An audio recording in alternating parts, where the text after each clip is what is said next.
লখিমপুৰ জিলা সমিতিৰ সম্পাদক সজল দে ডাঙৰীয়া, ভাৰতীয় জনতা পাৰ্টি বিপ্ৰিয়া মণ্ডলৰ সভাপতি দুলভ দাস ডাঙৰীয়া, ভাৰতীয় জনতা পাৰ্টি বিপ্ৰিয়া মণ্ডলৰ সাধাৰণ সম্পাদক জিতু বৰা, সাধাৰণ সম্পাদক নয়ন বৰা আৰু আমাৰ বিপ্ৰিয়া আৰক্ষী চকী নাগৰিক সমিতিৰ নতুনকৈ নিযুক্তিপ্ৰাপ্ত সভাপতি মুন বৰা আৰু বিপ্ৰিয়া মহিলা মৰ্চাৰ সভানেত্ৰী দুলুমণি দত্ত বাইদেউ, বিপ্ৰিয়া আঞ্চলিক পঞ্চায়তৰ উপসভানেত্ৰী লক্ষীমা বৰুৱা বাইদেউ, আমাৰ OBC মৰ্চা ইন্দ্ৰজিৎ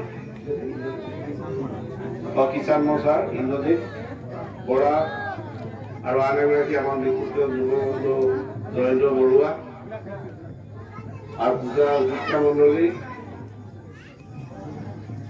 সৰ্বপ্ৰথমে আপোনালোক সকলোলৈকে ছট পূজাৰ প্ৰণিপাত জনাইছো, আন্তৰিক ওলগ হিয়া ভৰা শুভেচ্ছা জনাইছো। ছট মায়াক প্ৰাৰ্থনা জনাইছো যাতে মায়ে আমাক ৰাইজে যি ধৰণে পোহৰ পাবৰ বাবে, শক্তি পাবৰ বাবে উপাসনাত বহিছে, পূজাত বহিছে, সকলোৱে যাতে মনোবাঞ্ছা পূৰ্ণ কৰে তাৰ বাবে ছট মায়াক প্ৰাৰ্থনা জনাইছো। আৰু এই ছট পূজাই যাতে আমাৰ সকলোৰে মাজত মান সন্মান, মৰম চেনেহ, ভাতৃত্বৰে এখন বৃহত্তৰ অসমীয়া সমাজ গঢ়াৰ ক্ষেত্ৰত যাতে সকলোৱে যাতে আগবাঢ়ি আহিব পাৰে, তাৰ বাবে যাতে মায়ে সকলোকে কুশলে মংগলে ৰাখে, সকলোৱে জীৱনলৈ যাতে সুখ শান্তি সমৃদ্ধি আনন্দ বতৰা কঢ়িয়াই আনে তাৰ বাবে প্ৰাৰ্থনা ৰাখিছো। আজি বিপ্ৰিয়া সমষ্টি জুৰি ৰাইজে ছট পূজা, আমাৰ এইফালে চিচাপথাৰ, এইফালে ঢলঢলীয়াত, এইফালে দিগমৰ ইটো পাৰে, এইফালে বৰাইখানাত, এইফালে বদতিত, এইফালে মৰি দিগমত, এইফালে পিছলাত, এইফালে ৰঙতিলৈকে।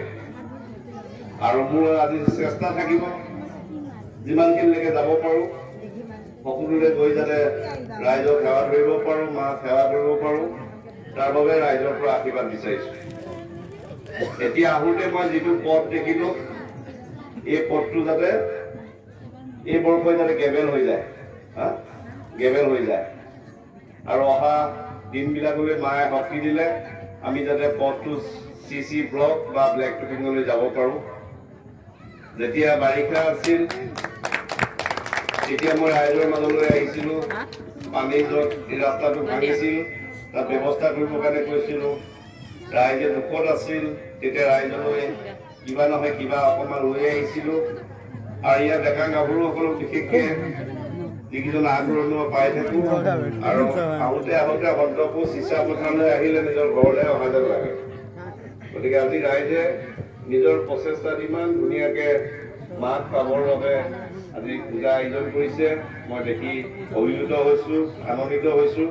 ৰাইজে যাতে সদায় এনেকৈ মিলা প্ৰীতিৰে থাকে, ইজনে সিজনৰ দুখত যাতে সহভাগী হয়, ইজনে সিজনৰ যাতে সহায়ৰ হাত যাতে আগবঢ়ায়, তাৰ বাবে ৰাইজলৈ মই গোহাৰি ৰাখিছোঁ। মোৰ চেষ্টা আছিল যে আমাৰ ইয়াৰ যিখন সমাজ আছে, এই সমাজত যিবিলাক নিচলা মানুহ আছে